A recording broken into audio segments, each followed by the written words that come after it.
Or my uncle once like cheered my name in the middle of a play because he's like an investment banker. You know what I mean? They just like don't know. No, it's great. He's very supportive. Very supportive.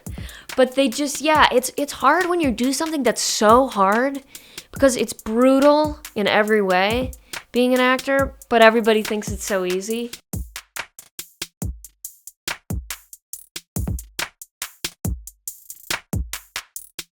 Hey, we're with Rae Gray.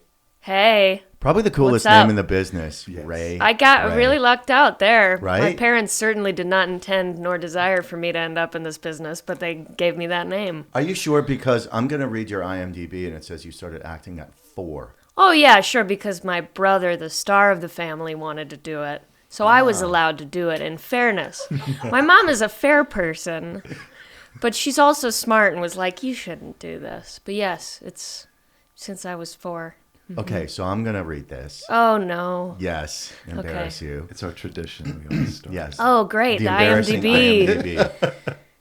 Rae started acting at age 4 to follow in the footsteps of her brother, Zach Gray. Mm-hmm. She learned how to act by doing theater in Chicago at Steppenwolf, Goodman, Looking Glass, Victory Gardens, and Writers. Yep. That's the name of a theater? Yeah, and a great theater. She now splits her time between Chicago, New York, and L.A., doing basically TV and film. Rae plays Gretchen Trimble in season 3 of Fear of the Walking Dead. Mm-hmm. And Sadie Sheridan in A24's film Slice. Yep. In June, this past June, she was cast as a series regular in the Amazon pilot Sea Oak, written by George Saunders. Yeah, that's a little old. That was 2017 June. And who was in that with you? That was Jane Levy, Jack Quaid, and Glenn Close. Glenn Close. I was waiting for that one. I was Glenn Close's niece. We will be talking about that. All right. Can't wait. Apart from acting, Rae loves to read. I forgot about this part. Right. Edit, play / watch baseball / softball.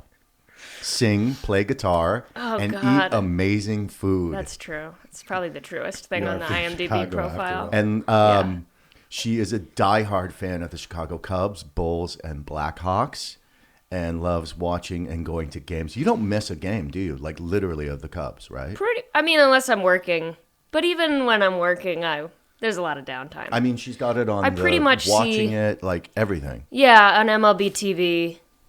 I'm a diehard subscriber of MLB TV, and serious. So yes, I see usually a little bit of just about every game, or I'm following it. Is it the same with the Bulls and the Blackhawks? No, it's not the same with them. I'm definitely baseball is my favorite sport, and the Cubs are my team. But I always know how the Bulls are doing, and I always know how the Blackhawks are doing, and I always know their record and their players. But it's not the same. Okay, it's not. Again, from Chicago. I just, as you may not know, Rae so is from Chicago-y. It's like really obnoxious. And you graduated from the University of Chicago. Had to keep it in the family. Yes. Yeah. What was your degree in? Theater studies and English and creative writing. Theater studies. Now, at that point, you have done a lot of acting. Yes, one of the reasons I went to the University of Chicago is because they would let me do professional theater outside of school and TV and stuff. They were really accommodating about that, which is surprising because it's like a very intense academic school. Mm-hmm. But yes, I was doing 8 shows a week pretty much the entire time I was in college. Wow. And then also the last couple quarters I was here when I moved here to do Slow Girl. I finished school from here and then New York when I went to do the Roundabout show. So my last year was not in Chicago, But yes, so theater studies was like, they don't have an acting program, so you don't have a lot of the same requirements as like, what it was your just impulse? Like studying Brecht. Gotcha. Mm-hmm. So what was your impulse to study that when you're already working professionally? Was it just to have an education, to get a BA?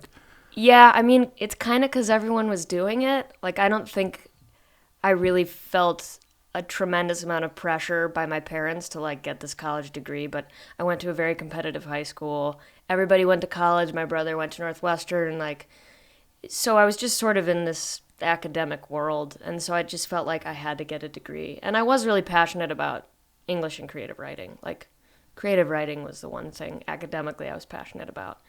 And I got the theater degree because I knew I could get credit for doing professional theater.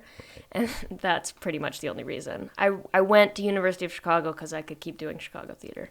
Now, has that education, like studying Brecht and like the classics and that kind of intellectual approach, has that helped you at all with your acting? I don't think so.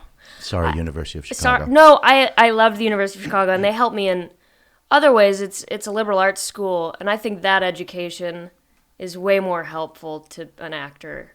I think Why the so? life experience and the friends that you make, and I was, all my best friends were pre-meds, or they were people in different professions, and as an actor you have to play all kinds of people. So meeting people with all these different, coming from all these different fields was probably the most valuable part. And I think my creative writing education actually even helped my acting more, because there's a lot of similarities between good acting and good writing, simplicity and just like having a point of view and an audience and all that kind of stuff. So I actually think studying that was more helpful to me than studying like Brecht.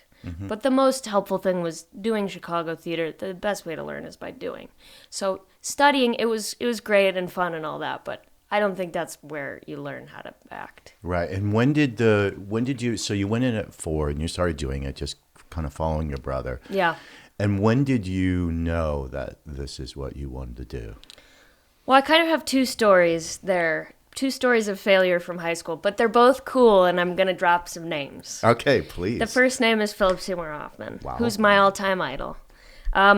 He was directing a play at the Goodman, and I was one of the final 2 people for the role. And so I got to work with him twice for like 15 minutes each. And he just gave me some incredible advice I never thought about, because I'd been doing musicals and like not taking it seriously. I also played, as I said in my IMDb bio, I was playing pretty competitive softball in high school and, focused on other things. But he said to me, there was one scene where I was really angry at my parents. And so I went in and I just like screamed the whole scene and just like really raw.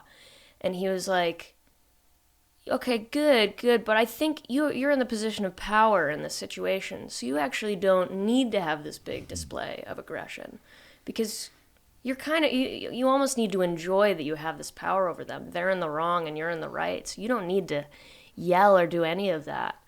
And that was cool. And then the second scene, it was a very emotional monologue that I had to cry in. And he said after that, he was like, nobody's ever trying to cry in life. You may be trying not to cry, but emotion comes out of an internal conflict of some kind. And if you're just trying to cry, it doesn't happen that way. Nobody's ever trying to emote. It's a result. So that was fascinating to me too. So that was one story, because I was like, oh my God. And that sort of started my obsession with him. But then I also auditioned for a play at Looking Glass that David Schwimmer directed, called Trust. It was a very serious show about a girl who meets a guy online who's pretending to be much younger than he is. And it ends badly. And I was also in the final 3 for that. And there was just one very emotional scene where she had to start crying, and she was crying and yelling at her dad, and I just like didn't even know how to get there. I was like, I was like so naturalistic, and I just had no way of connecting to that emotion, and like I just had no tools for that, and it was devastating. I mean, I knew this the second I left. I was like, I bombed that. I couldn't even come close to being able to do what I needed to do in that role. And then that kind of failure and realizing how freaking hard acting is really drove me. I spent the next couple years just doing storefront theater that had emotional breakdowns in the show for me, so that I would force myself to learn. So it was kind of those two things, that just realizing how hard it is and how intricate it is, and that really made me want to do it. Those sort of two jobs I didn't get. And how old kind were of you the reason. at that time with those 2 jobs? I think 16 for Trust, for the David Schwimmer show, and then 17 for the Philip Seymour Hoffman show. So that was those were the 2 big moments, I think, where I was like, oh. So what did you learn doing the storefront theater and hitting the emotional Because that is such a huge thing for actors, and so especially hard. for women. I'm sorry, but Oh, really? they say no. I'm not saying hard I'm for women, curious. but the requirements. I don't know how many scenes I coach when it says for the yeah. girl, It's she every breaks audition. down crying. Yeah, It's literally every audition. I mean, it's hard, and and you guys can speak to this too about all the different methods that there are. I don't have a method in particular. I just, so how do you hit it? I mean, it's a combination of using things in real life, or if you have incredible material, then you shouldn't have to. I think if the material is great, no acting is required. Like I did The Book Thief at Steppenwolf, which is this very, very sad Holocaust play. And my whole family dies. It's very sad. I didn't have to act the play for a second. It just came because the material was so good and the story was so good and the characters were so clear that I didn't have to act at all. But most of the time, like when I'm going in for a TV audition for like a guest star on, whatever procedural and you're playing the victim and you're crying, I have to bring in something from real life oftentimes because sometimes you just have to start the scene, bam. Yeah. And you're like, God, how do I just get into this? Or I'll listen to sad music, or I bring my copy of The Book Thief actually and read the last 30 pages. Oh shit! That's Wow. amazing. Because it always makes me cry. So there's like tricks, but yeah, I mean, it Those depends on aren't the tricks, situation. though. That's method right there. What you Okay. just described. That's my that's weird craft. book Yeah, thief which method. we have to. A very early teacher I had was this guy named Jeff Corey, and he was an amazing teacher, like in Hollywood. And first thing he told us was that you have to create your own method, because everyone is Right. like an adherent to like I am Meisner. It's Meisner, like, yeah. who fucking cares? Yeah.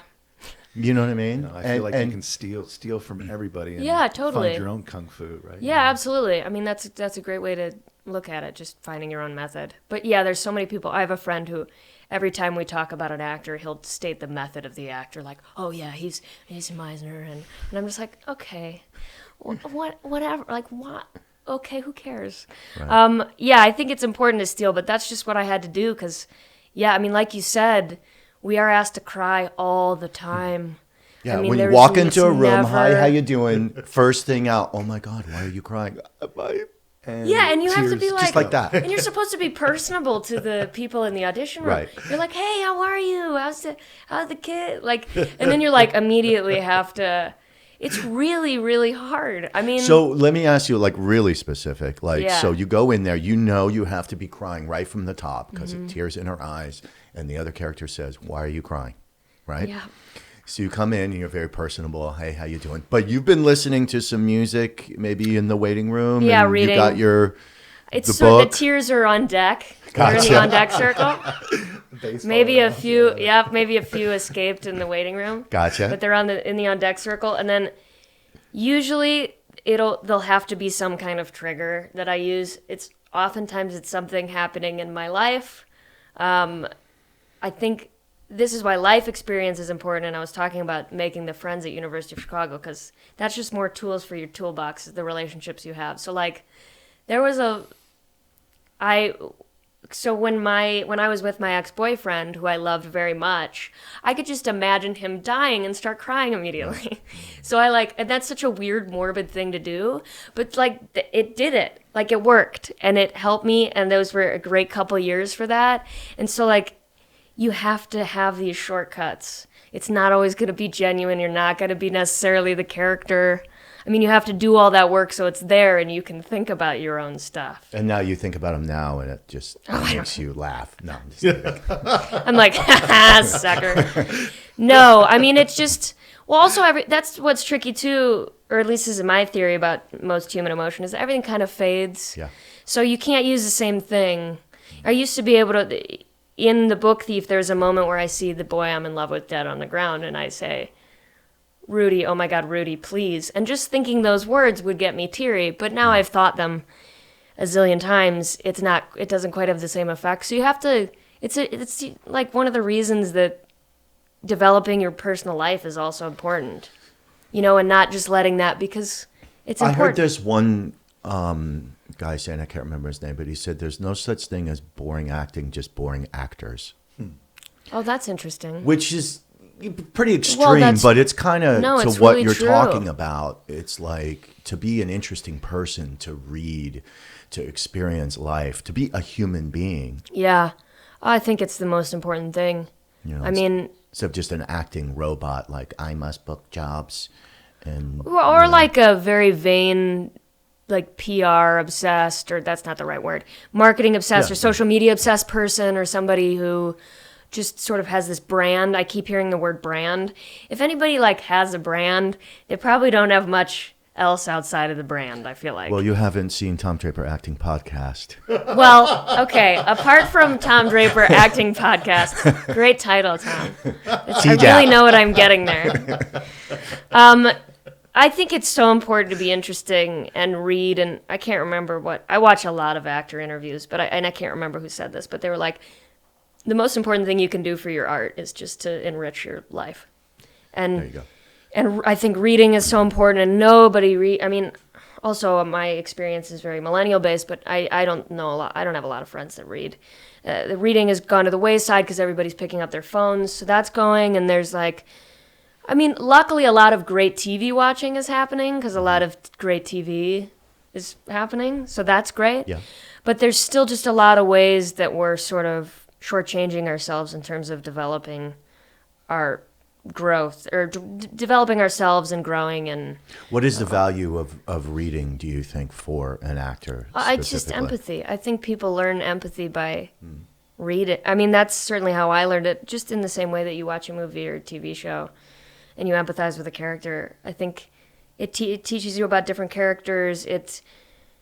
You're looking at something and imagining something else, which is what acting is. You're looking at text and you're imagining. It has to live inside your mind. So that's what happens with reading. So I think it's just like this, the University of Chicago slogan is the life of the mind. But that's what I'm thinking about. It's like this life in your mind that needs to be there and this imagination that needs to be there. And it's just important to be able to work with text. I mean, Text, huh? It's words as well, because actors Yeah. play with words. yeah, I mean that's our number one. That's our like canvas or whatever, or that's our paintbrush or whatever. That's our main tool of expressing. I mean, obviously there's a lot of nonverbal stuff that's important, but I think it's super important. And because we're out in LA, and I think there's less of an emphasis on. There's not as concrete of a theater scene here. And there's a lot more TV film, so people are a little less studious in certain ways, and they're not as familiar with theater, and they're not as text-oriented. And I don't think that should be everything. I just think it should be something you can handle, because, I mean, you never know when, like, something like Game of Thrones comes along, and there's all this sort of weird language, and that's not even a great example, but... It's a pretty good example. But because that's a very specific style. Yeah.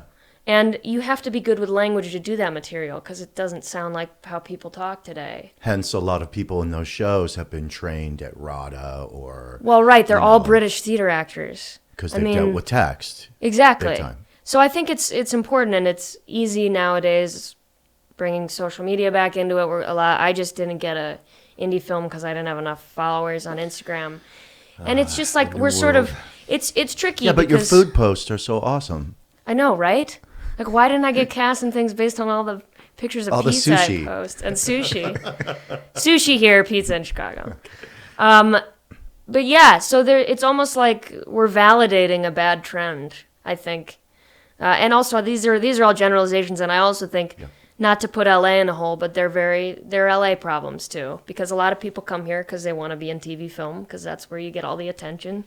So sometimes they're sort of coming for the wrong reasons, and so the growth is not always happening because things are being validated that aren't great. So yes, but text is important. It's great. Everybody should get into it. You also mentioned a couple of times imagination. I think that word is underused. It's underrated, and I think the power of imagination as a tool that Totally. I can use is not appreciated enough, I think. Yeah, no, that's.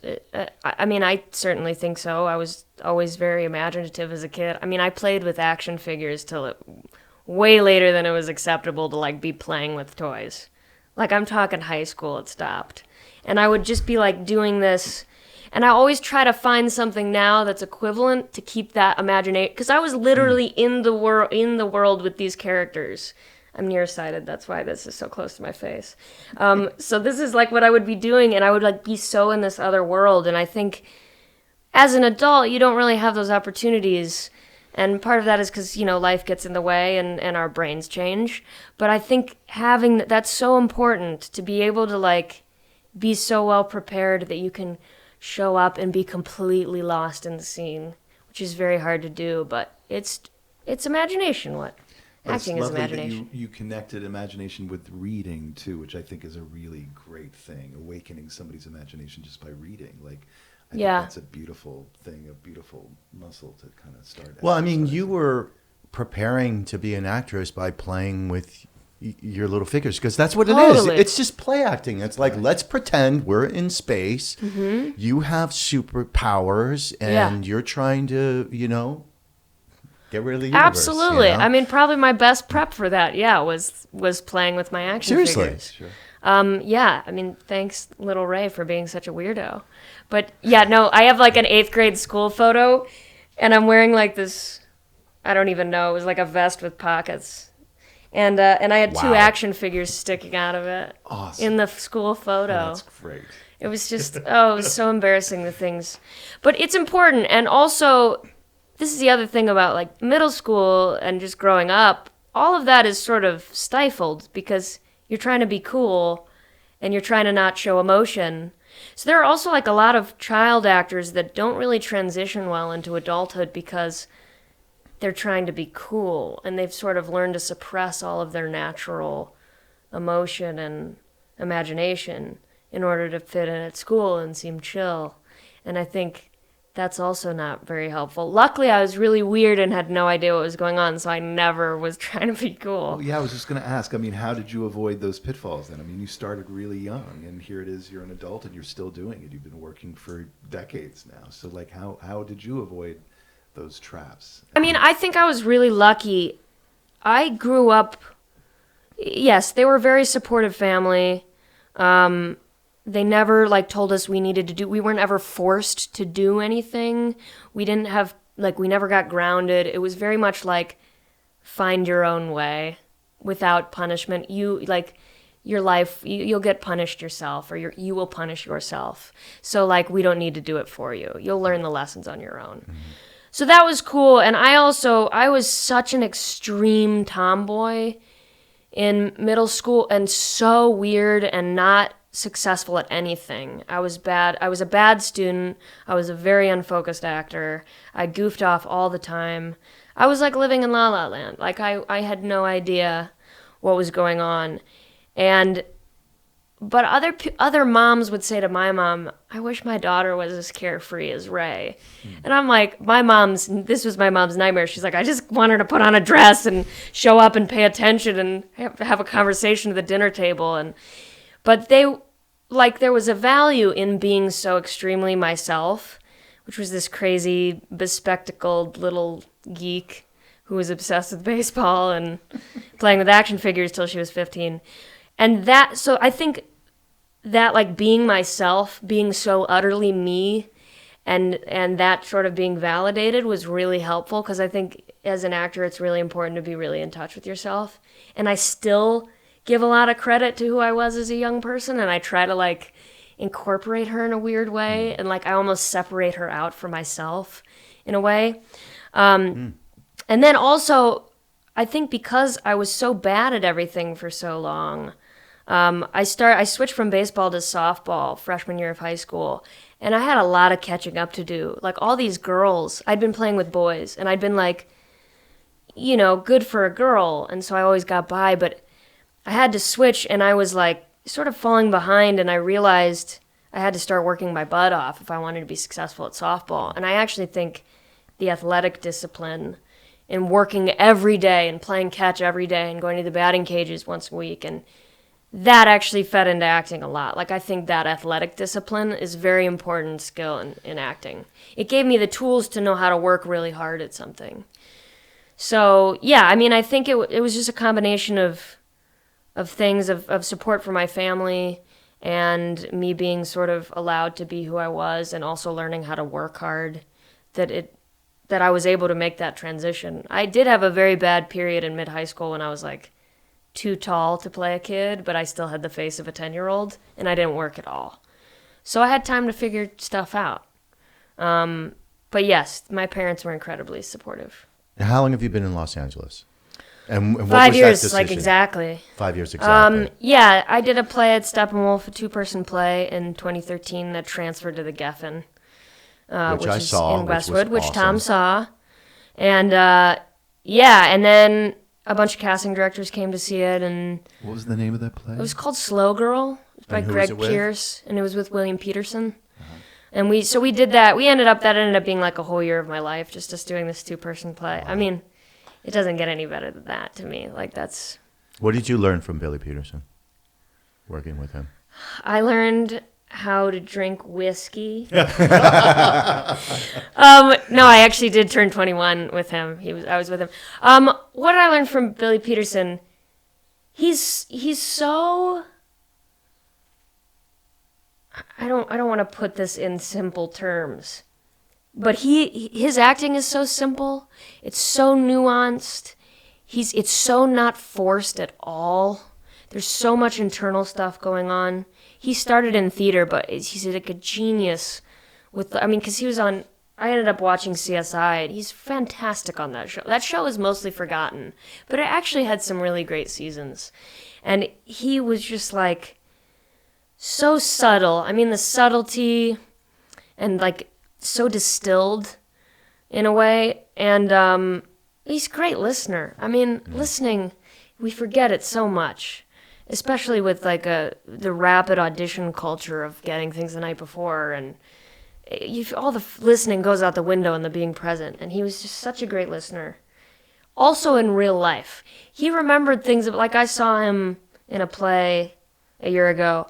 And he remembered such specific details about my life and my parents. He was such a good listener in real life, which is something I'm always trying to be better at listening. And that is important because that's part of your learning as an actor is listening to other people and learning about other people. So I learned a gazillion things from him. I really felt like I became an adult in that show. As I said, I had my 21st birthday with him. I moved to another city. So yeah, that's just the tip of the iceberg with what I learned from him. It couldn't have been a more meaningful experience. And he really, he was 60 and I was 21. And in what world would those two people become friends and have like a real rapport? And like, he's also a Cubs fan. I mean, there were ways. He's a Chicago theater actor. But yeah, he's also about the work, and he hates all the glitz and the glamour of everything. Like, he just didn't really like TV, and that's admirable too. But anyway, because of that, and he encouraged me too. He thought I would do well in LA. I remember my brother flew out for my 21st birthday, and he took us out on the balcony, and he's like, "You guys, this city is for you. It's all yours." It was like one of those awesome. moments, Yeah. And so because of all the positive response from that play, and all the casting directors were really excited about it, and I would go into rooms, and people would be like, "Oh, you're an actor." Like, that was the response, just because I'd been a theater actor, and that's not as common here. So that's why I decided to stay. It seemed like an opportunity. I had this sort of vehicle. I had a job and this vehicle to get into rooms and a lot of positive feedback. And it seemed like I'd done like 35 equity plays at that point. I'd only done a couple co-stars on TV shows. So I was like, this is what I'm going to grow this for a little while. Any growing pains with the process of auditioning, being out in LA and doing all that?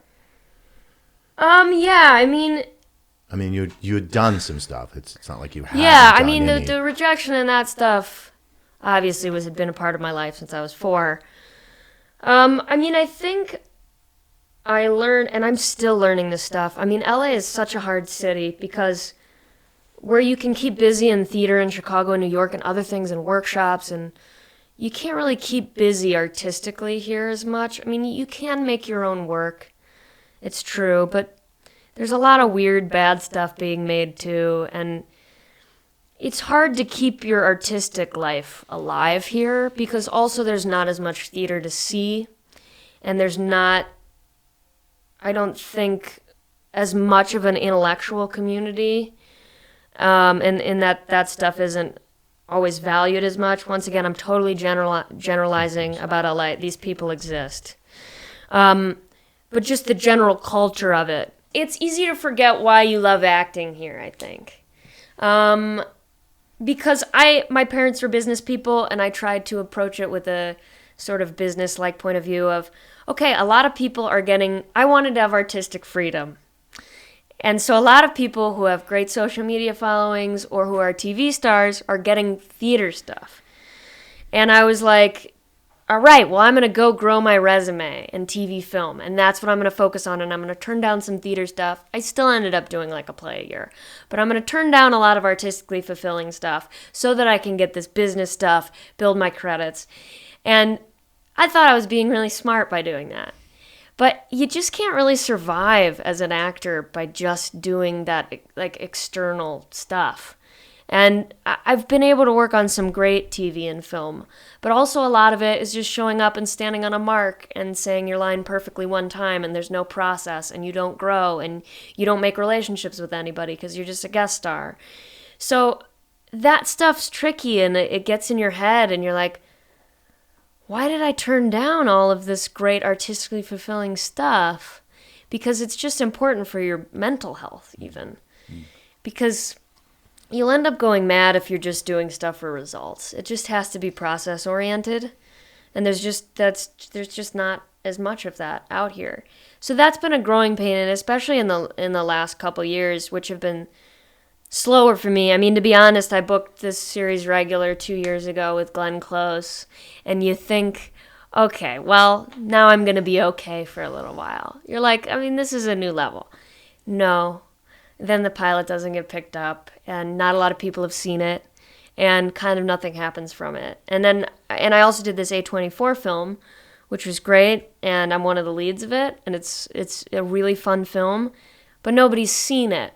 So you have all these markers, like I had goals for myself out here, and you think everything's going to add up and lead you to something, and you're like, finally, I'm going to get that artistic freedom I wanted, and I'm going to be getting offered all this stuff, and it just doesn't really happen that way.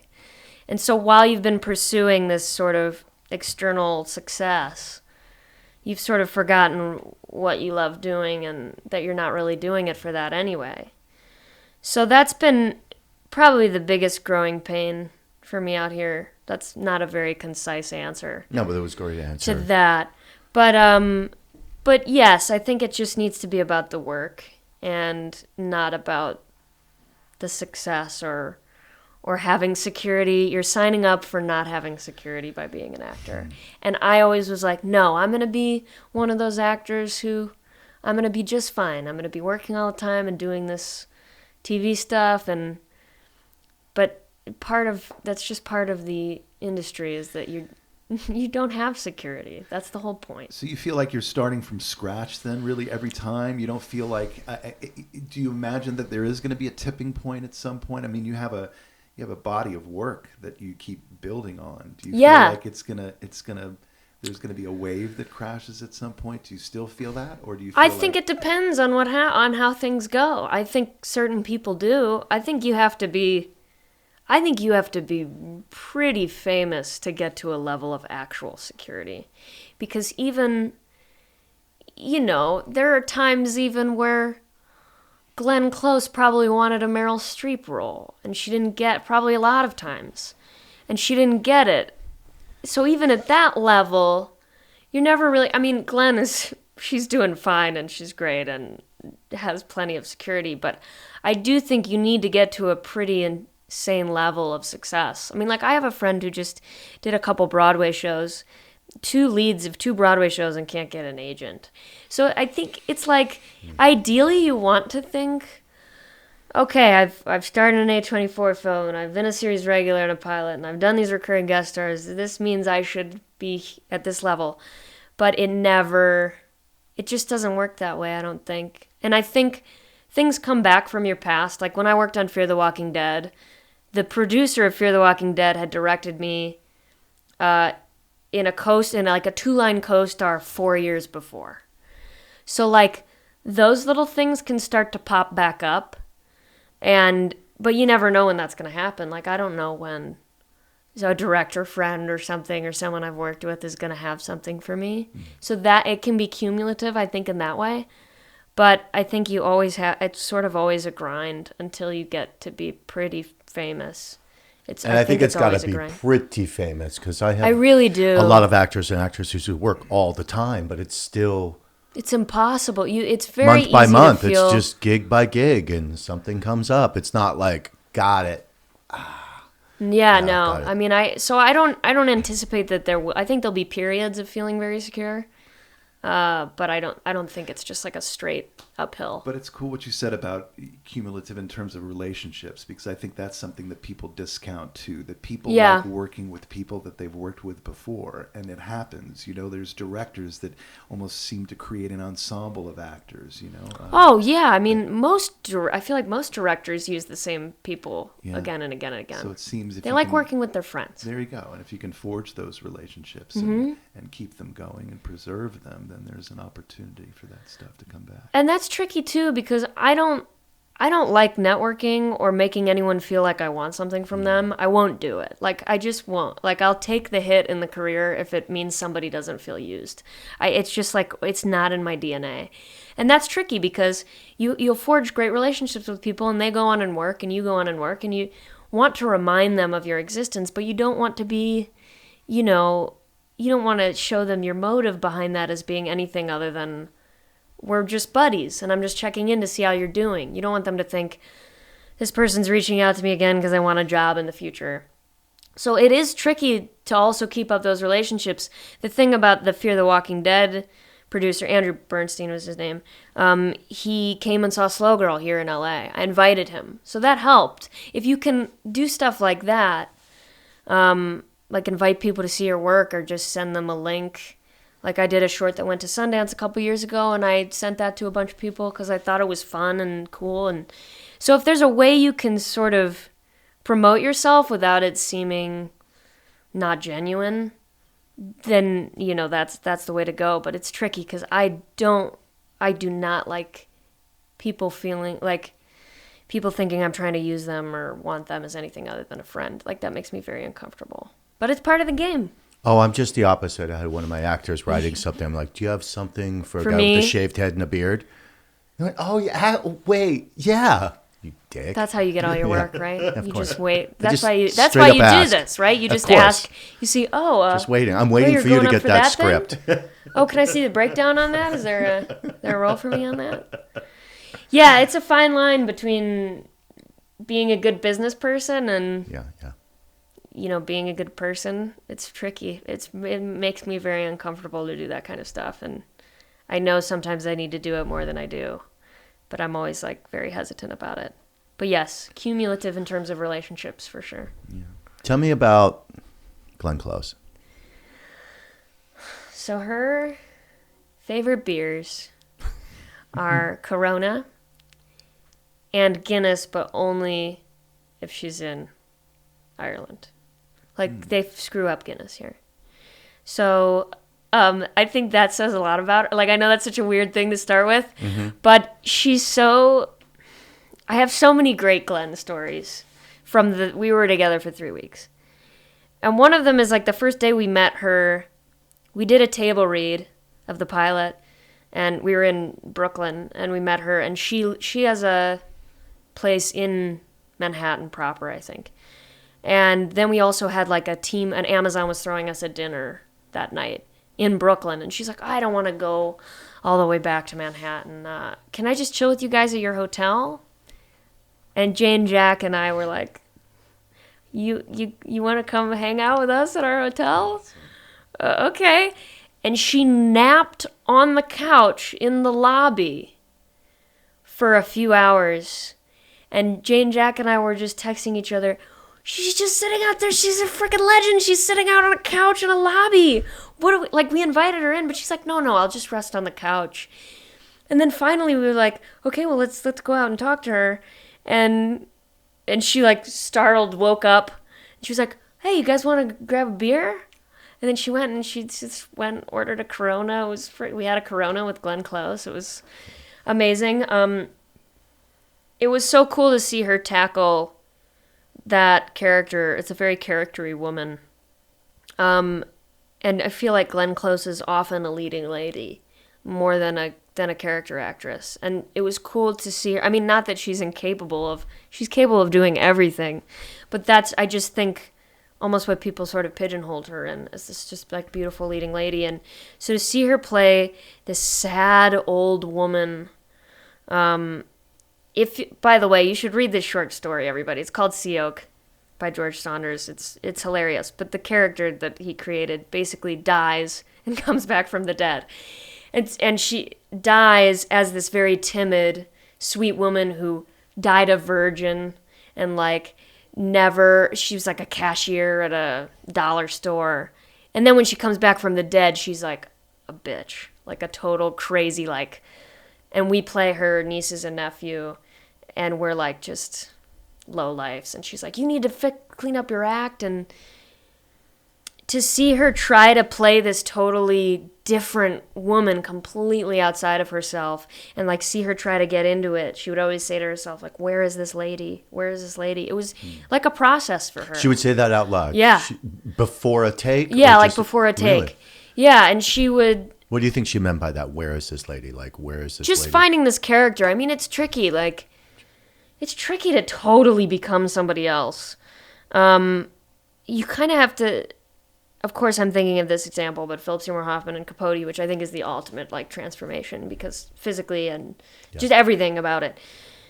Because he had to sort of stay in character all day so he could keep that posture and that voice and keep it going, and she had to play this really timid, strange, sad old lady, and she kind of had to stay in it and find it, and that was it's challenging. And also when George Saunders is your writer, you want to do justice to his vision and his imagination. And so it was really cool to see her tackle something that was challenging, and also for her to, she would have won an Emmy for sure if that had been picked up. And she was just incredible, and they couldn't get our coverage on a lot of it because we were laughing so hard because she was so good. Could not keep a straight face for all of her stuff. And but she's just an incredibly strong, wonderful person. I feel like that's such a cliche to say, a strong woman, but she is she's not had an easy life. She grew up in a cult. Her family was a member of a cult, and No, I didn't know that. She just not had the easiest time, but she's just one of the most strong, grounded people I think I've ever worked with. And what is it that makes a Glenn Close a Glenn Close? Why? I feel like conviction or something. I don't know. Just in her conviction and wanting to do this. She's so damn talented. Obviously, it's that. Right. But there's such a fierceness in all of her work. Mm-hmm.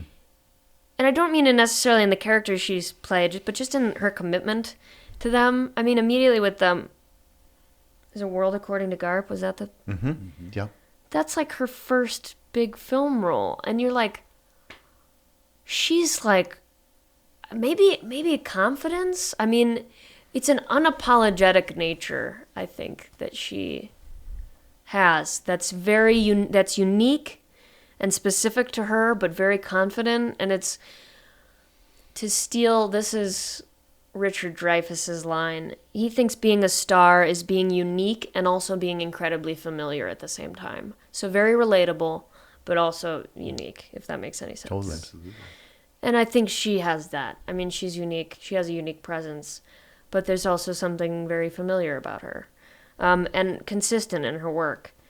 So that's a tough question to answer too, because, and I watched all of her films before I worked with her, because she has such an interesting career, because she has been this leading lady, but she does really interesting stuff, and Albert Nobbs, and even just playing Cruella de Vil. Oh, there's another. That's another story. We were driving to the Amazon dinner in a Lyft or an Uber or something, and she's sitting in the front seat, and the Lyft driver at the end of the 20-minute ride is like, "Were you in 102 Dalmatians?" Oh my God! Wow. And I was like, 102? Like, what? Not even 100, like the sequel? But what's also really cool about, she's really proud of those movies. And though they were good movies, I mean, like Jeff Daniels was in that first one, like, but I think a lot of actors, when they do sort of those blockbuster family films, are like ashamed of, but she's like proud of her work in it, and it's great. And I think that's really She important committed to too. it. She should be proud of her work in it. She brings it every time. Yeah, it's freaking amazing. So I think you also have to, so non-apologetic, I think, is a big thing for her. But I don't know. There's just so many things. One interesting shift for her too. You mentioned Garp. Then of course she played the beautiful natural lady in the natural, right? Yeah. And then that crazy 360 degree or 180 degree turn, I guess you would say, 180 degree turn to Fatal Attraction. I mean, oh my gosh. Totally broke that out for her. I think Yeah. that really changed. It seems like changed her career. Oh, that's the one. I think everybody. I'm not going to be ignored, Dan. Yeah. But I think there's also a darkness in her, and I mean this totally as a compliment. And I think the best actors the best dramatic actors have a real darkness in them, a sort of a danger. They can seem dangerous to you, and she does in that. I mean, that's a scary, scary movie. Without any supernatural elements. Like, she is the supernatural element in that movie because of that. Like, she's able to harness the crazy of people. And she's not like that at all. She's the most grounded person, as I said. But she's able to really capture crazy people, which is it's hard to be unhinged and grounded at the same time. Like, give a good performance of an unhinged person, of a not grounded person. But it does go back a little bit to what you were talking about before about bringing experience, because I hope I'm not speaking out of turn, but I remember in interviews, and particularly recently, she's been a champion of the mentally ill. I think she has a family member that has suffered from mental illness. And I think just talking about, darkness and being in touch with those kind of things, I mean, bringing your experience to bear, I think is a absolutely. Big part of it, right? I think, probably begins with, I mean, I'm making this assumption, but the cult stuff she witnessed as a kid. Yeah. I think a lot of the greatest actors, and they're all probably dark and screwed up because of it, but have really harrowing experiences in real life, or are really in tune to the darkness of living and human nature. And because there's a lot of dark, especially now, it's on display. A lot of really screwed up human behavior, and sort of be able to acknowledge that and harness it, I think it is absolutely a skill. But yeah, having those real life experiences to draw on, for sure. But yeah, I don't know. It's hard to sum Glenn close up. I know. I did set you up. And I feel like I didn't even do her justice. No, you at did all. very much so. You did. Very but much. It was an incredible experience, and she was so nice to us. She was great. She gave us tickets to see Hamlet with Oscar Isaac, and just stuff like that. She's just really cool and generous. How do you memorize lines?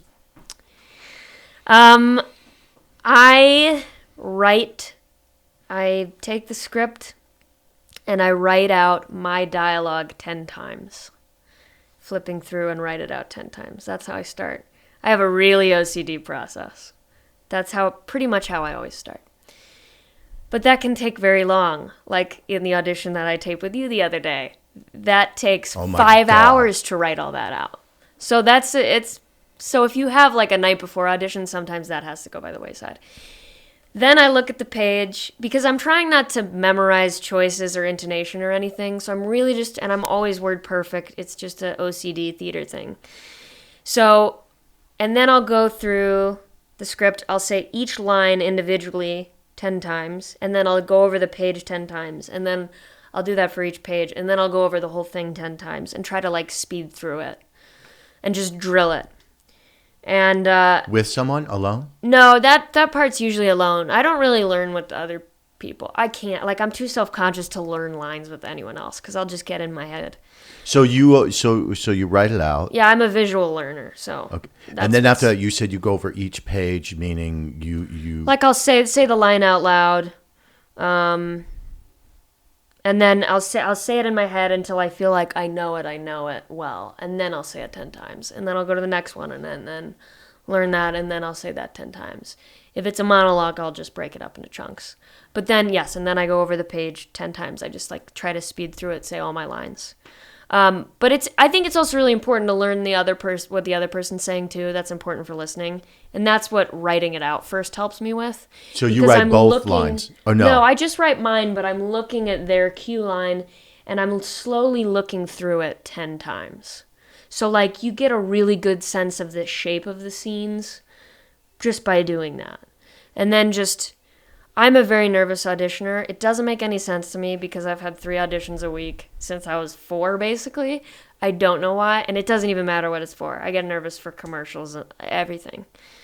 I need to know the lines so well that I can just do it. Not that I want to do it on autopilot, but if I get into that room and I'm in panic mode, it needs to come out of me perfectly. So like that's how well I feel like I have to know it. So it's a process. I have a 10-page audition tomorrow, a theater thing, and I spent basically 10 to 10 yesterday doing that whole process that I just said because it was so much text. So I'm a slow memorizer, but I just don't want to memorize it, and I feel like 50% of the time have to do an accent with something. I try very hard to memorize it without the accent so that I'm not memorizing the melody of the dialect. So all that stuff has to come on after. That's pretty much my process. It's very particular, but I think that's the best way. But also, like, when I'm a reader for auditions and I'm, like, reading with people, usually if I read through it 10 times, I'll, like, know it. But then you're kind of, like, memorizing your choices and stuff. So that's how I do it. It's not easy or fun. It's rough, and I auditioned for a lot of theater.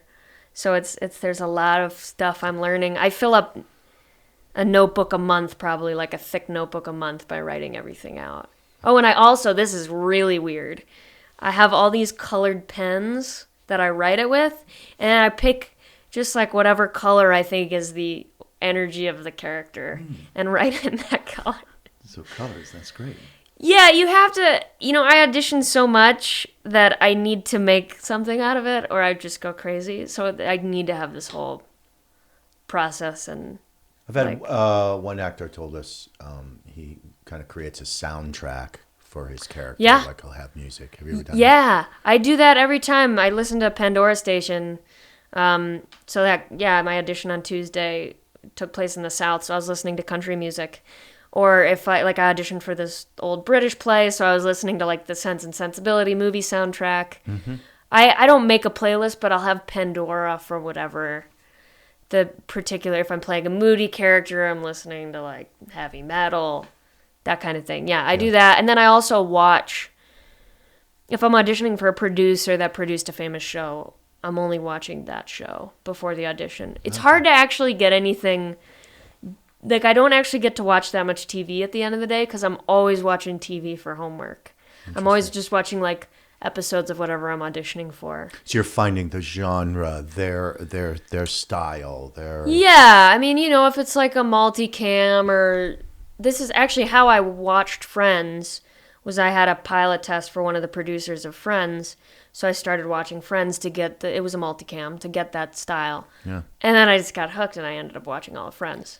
But yes, just to get in the style of it, and because I also do so many different styles because I'm auditioning for theater all the time, and drama and comedy, that I have to switch gears based on what I'm watching. Mm-hmm. And I find it's infectious. Well, you're awesome to work with. Thanks. First of all. Always, obviously super prepared. And then, like, totally open. Just like, oh, cool. Yeah, let's give that a shot. Yeah. Or sometimes you'd be like, well, the script said that. Oh, okay. You know what I mean? Well, but 99% of the time, you're like, totally cool. Like, oh, cool idea. I'm pretty much always down to try anything. Occasionally, like, well, a lot of actors, especially in a class, which is a little different because we're like prepping, we're taping something, right, or you're going in the room. They get very down. They get very like, oh, I screwed up. Damn it, I'm getting direction. And I'm trying to change their heads and be like, oh, cool, thank you. What an interesting point of view. I don't have to be perfect.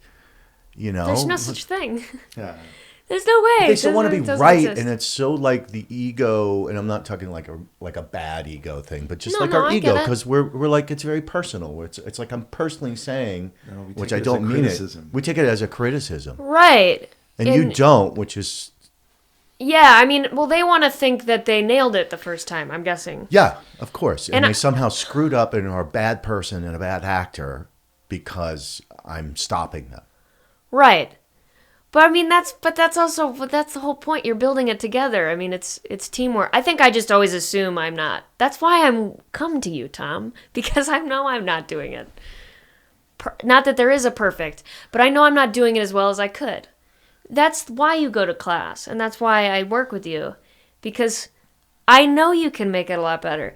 Like, you made that audition Tuesday so much better, and I thought it was like I prepared it fairly well, but and then what you said about there was the second. This is one of the 10% times where I argued about something, and actually your note ended up being way more interesting. But okay, I'm just gonna say what it is. Yeah. It's To Kill a Mockingbird, and it's the scene where Atticus is guarding the jail, and all these guys, all these white men, the white mob of men come and are trying to shoot Tom Robinson, and then Scout shows up, and she's like really innocent, and she sees one of the men in the crowd that she knows, and she's like, "Hey, Mr. Cunningham, don't you remember me?" And I thought it was totally innocent. I thought she just didn't understand the tense situation, and she was just being like, "Yeah, we're buddies."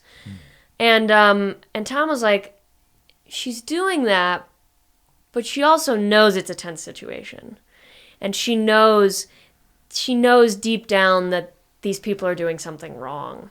And she's trying to humanize the situation to make them...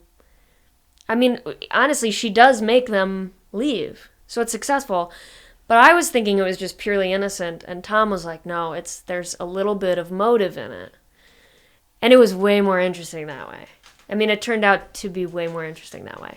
But, so yeah, because I read it so specifically one way, I was so sure that it was this way, but Tom opened my eyes to this other thing that made it way more interesting and layered and ultimately honest and... Well done, Tom. Yeah, well done. Well, did you get a call back? They haven't gone out yet. Okay, fine. I know for sure they haven't gone out yet. But that doesn't matter. That's still... Yeah.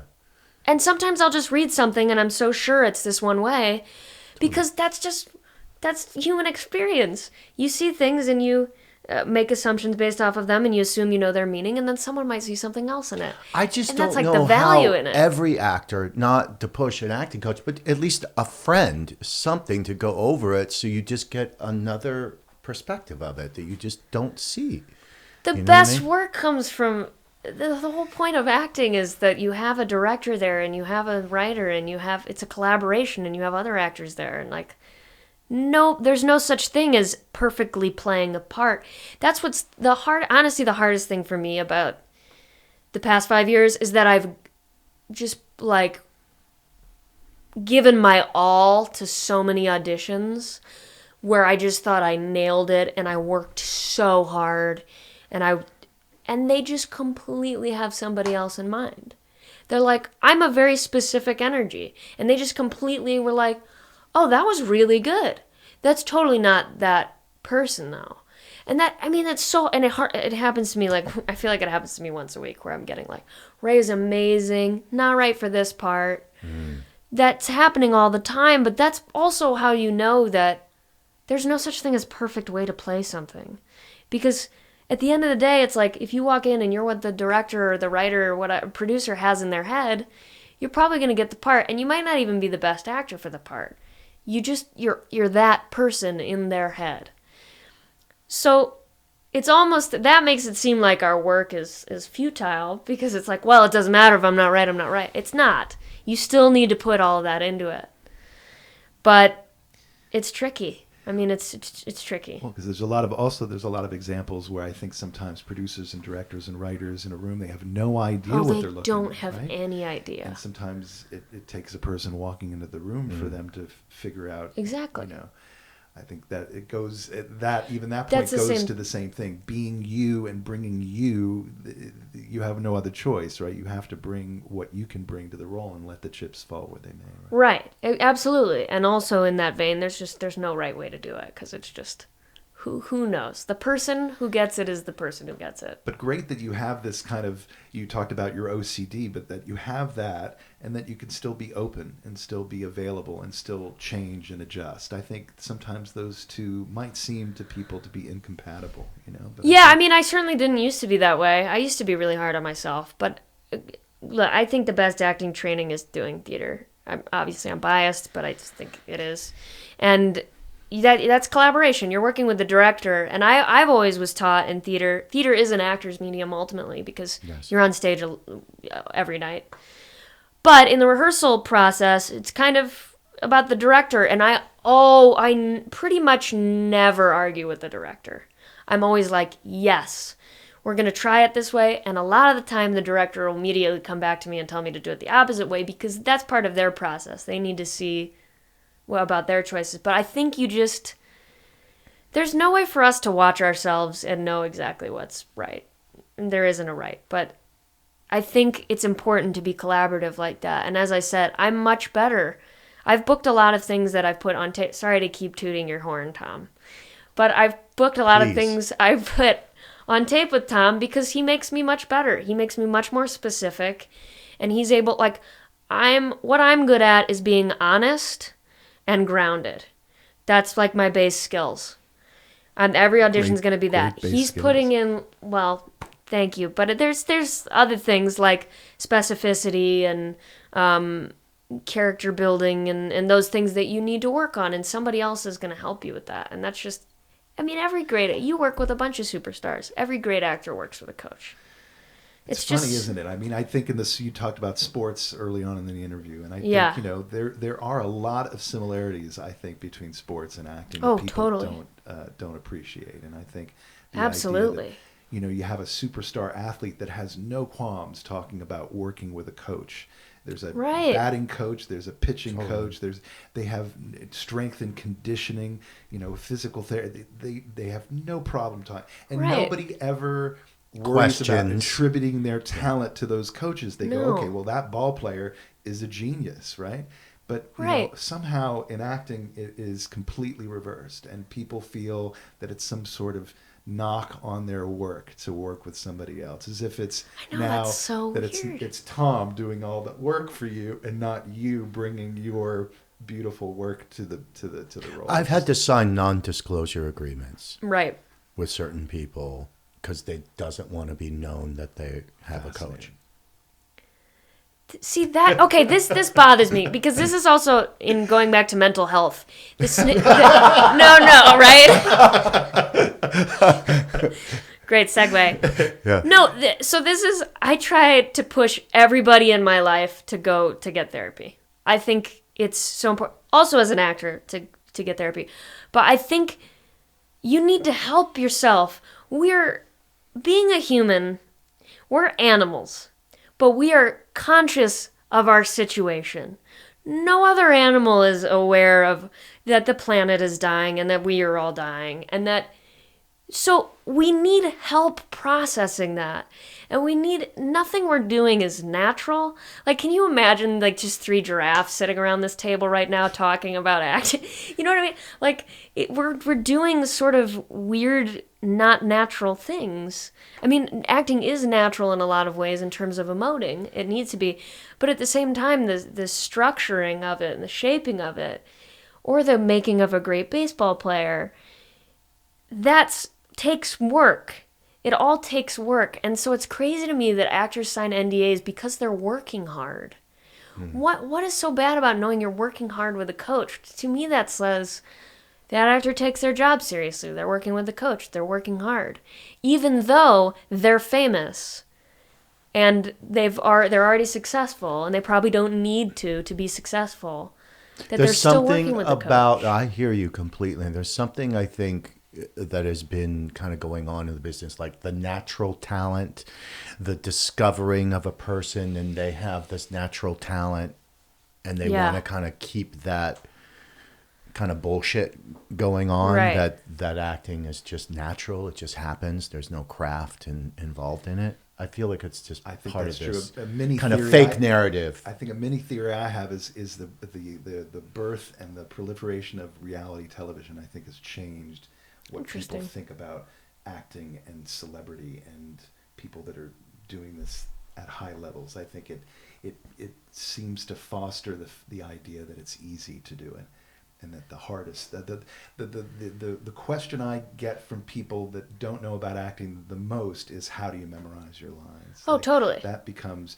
But I love the question. Wait a second, when I Tom- asked 'Cause that. that's I the love only- question when Tom No, asks that's it, cool. because you get a lot of details. But Yeah. they think that literally the hardest That's thing all it is. Is about memorizing the the craft lines. is memorizing lines. There's nothing else to it, you know. Oh, absolutely. I think- And Everybody does. I tell people, like, if it was just about memorizing your lines and saying them, then anyone could be an actor. Well, that's what everybody thinks. I think That's true. what everybody in every other craft thinks. It's kind of crazy because, like, this will happen to me, like, if I'm at the doctor's office or something, or in a world where they're not involved in the entertainment industry. And they're like, oh, well, what, have you done anything big lately? That's the that's the question. They have no concept of, like, any other level of working in the industry. It's like, you're famous or you're a failed actor. Like, there's absolutely no in between. And there's absolutely a perception that it's so easy. And you're right, that is where that question, because I do theater talkbacks all the time, and always audience is like, how did you memorize all those lines? And they don't take into account how hard it is. And not to quote Philip Seymour Hoffman again, I'm such a geek for him, I'm sorry. But he said acting is like lugging weights upstairs with your brain. Like, that's how hard it should be. And I truly believe it was that hard for him, and that it should be that hard, because there's a lot of stuff going on, and the work obviously has to disappear, can't show up in the performance. But I think it's the hardest. I mean, that's why I am an actor, because I wouldn't be challenged as much doing anything else. It's so challenging. But with Philip Seymour Hoffman particularly, may he rest in peace. But I just think, he made it look so effortless and easy to absolutely. the observer, to the audience, right? Yeah. And in a way, that's a blessing and a curse, because I think then everybody thinks it's so easy to do. But, Exactly. It's hard because then people outside. I mean, fortunately in LA, there's nobody outside the business that you run into. But in every other city, people they know even less about it, and they just like my aunts and uncles, or my uncle once like cheered my name in the middle of a play because he's like an investment banker. You know what I mean? They just like don't know. No, it's great. He's very supportive. Very supportive. But they just, it's hard when you do something that's so hard because it's brutal in every way, being an actor, but everybody thinks it's so easy and nobody gets it. And it's a really testament to the actor, and I use actor for actor and actress, by the way. Me too. I think that's the way to go. That it looks so easy. Because Yeah. it should. We shouldn't see any effort. right. You know what I mean? So that's why we think it's so easy. Yeah. Because they put so much into it, and then Right. Somebody asked me the other day, like, how would you sum up acting?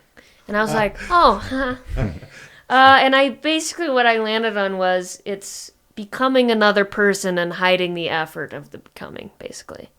And that's a lovely it's very hard. Thanks. As you remember from my IMDb profile, I do like to write in my spare time. Yeah, it's really about hiding the effort. That's why, not to bring up, okay, well, I'm going to bring, because this is what I'm thinking about. Margot Robbie in, what's the ice skating movie? I, Tonya. Thank he you. speaks. I, Alan Tonya. Alvarado. Thank you. So, I applaud her for taking acting seriously. I think it's great, because she could have a path to success that wouldn't involve hard work.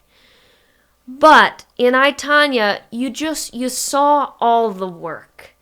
You saw her acting coach that told her to sit like this, and you saw the dialect coach running in her head, and you're like, you don't want to see that. So as much as I applaud that, and she had some lovely moments in that movie, I don't want to see that work. And I'd rather not have the Australian supermodel play Tanya Harding. But you know what I mean? It's like you don't want to see that work, which is hard.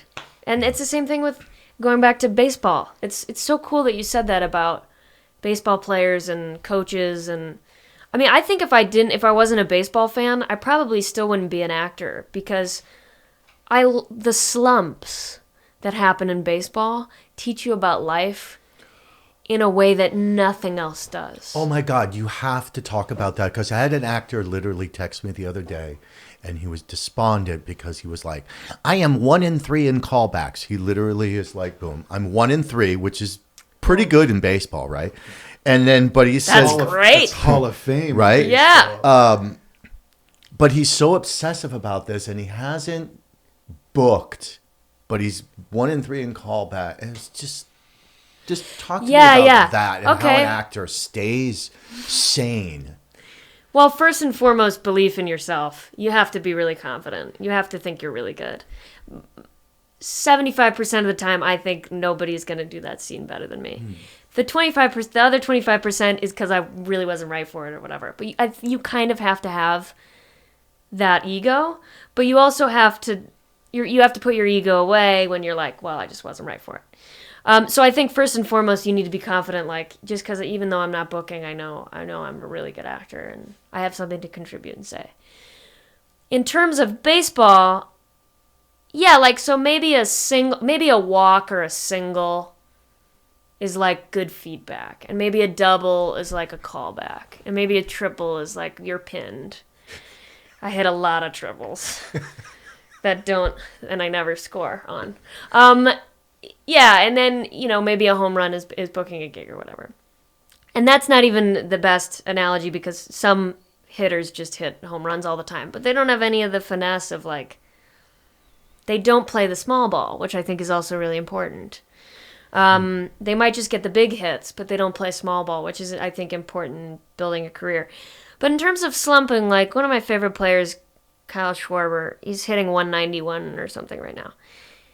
And that's terrible. And it's terrible. But yesterday he hit 2 doubles. And because he knew that if he stuck with it, the law of averages would ultimately get him back up. He's a talented baseball player.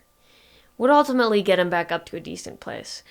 But people go through year-long slumps. I mean, sorry to once again get specific with baseball on the acting podcast, but we signed this big contract for our right fielder, Jason Hayward.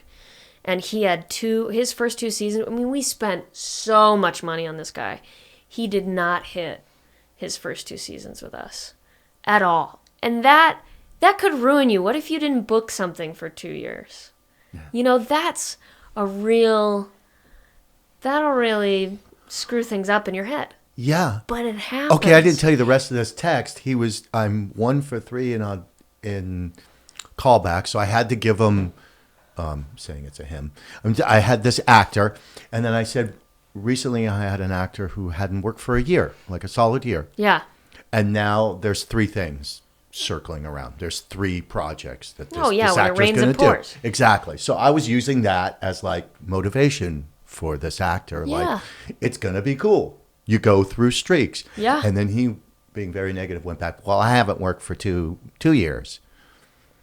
I said my actor hadn't worked for a year, and then he had to come back with, well, it's been 2 years for me. Yeah, well, with that attitude. Well, darn. Right. But it's so you addressing. keep working with your coaches, and you just keep working. Jason Hayward's been working with a hitting coach for 2 straight years, and guess what? He's having a great year. Okay. And he's hitting better than he's ever hit. And he had 2 years of getting that big of a contract and failing on the year they won the World Series, on such a big stage. And then being able to keep working with your coach and have the confidence in yourself that you have something to contribute and come back and do that. Look, it's impossible. And I gotta say, I've had some bad times of like long stretches of not getting things. It's not easy. It's part of the game, though. Part of the game, as like baseball, is failing 75% of the time, and that's good. It's just how it works. And I hate when my brother says this to me, but he's right. It's what you're signing up for. It's what you've signed up for. and you just have to believe in yourself that something is going to come along. Like Sea Oak for me, it was perfect. I'm a huge George Saunders fan. I'm really familiar with his tone and style. I'm like, there were 3 other names in the pilot, so it didn't need to be a name for that role. Like, I waited, and I finally got just the right thing that worked out for me. I've been acting since I was 4, so technically, it took 20 years. But that's just kind of what it is. And if you don't really love it, and you can't find ways to make yourself busy in other ways, it's just... Yeah, I mean, there's just really no way around it. It sucks, and you have to wait it out. Do you believe like another role like that is going to come your way, though? Do you have faith that that's going to happen, that the wheel is going to turn back around, and after maybe a ton of auditions where you might not get a call back, you might not, get the gig, but something else is going to come that's a good fit? Do you feel that? I think it's possible. I mean, I'll answer, I know it's going to happen. Because he's just way too talented. Thank you, Tom. I don't know. I don't know. It's really hard to predict that. There are people that I think it's about luck. I really do. I think luck, like hard work and talent, is great, but it's second fiddle to luck. It's if the right thing comes along, and I've been really close on. After getting the Sea Oak pilot, I've sort of felt like I was up to level in terms of things I was going in for and larger roles and bigger projects. And so all celebrities basically would get a straight offer, and while they were waiting if the celebrity would accept, I would be put on tape for it because I was like I'm a great option is what I am right now.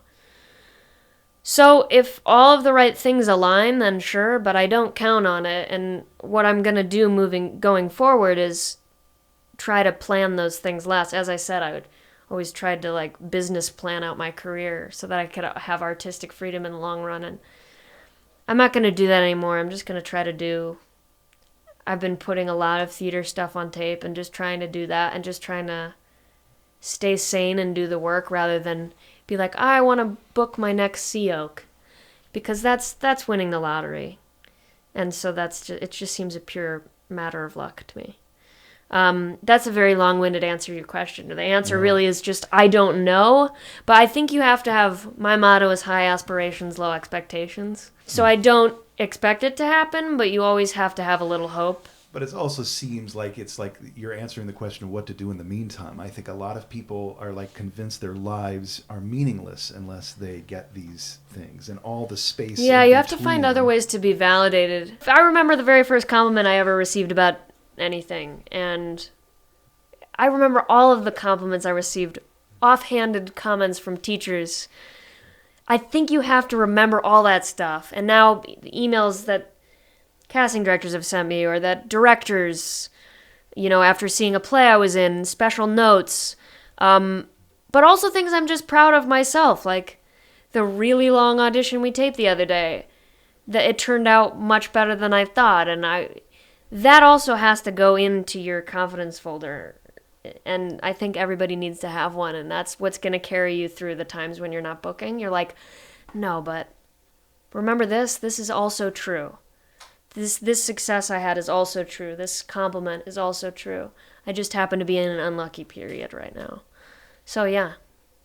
Rae, this has been amazing. This has been so fun. Thank you, Rae. Yeah, thank you guys. I really appreciate you doing this. I can't wait to hear this podcast. I think it's awesome. Thanks so much. Yeah, thank you.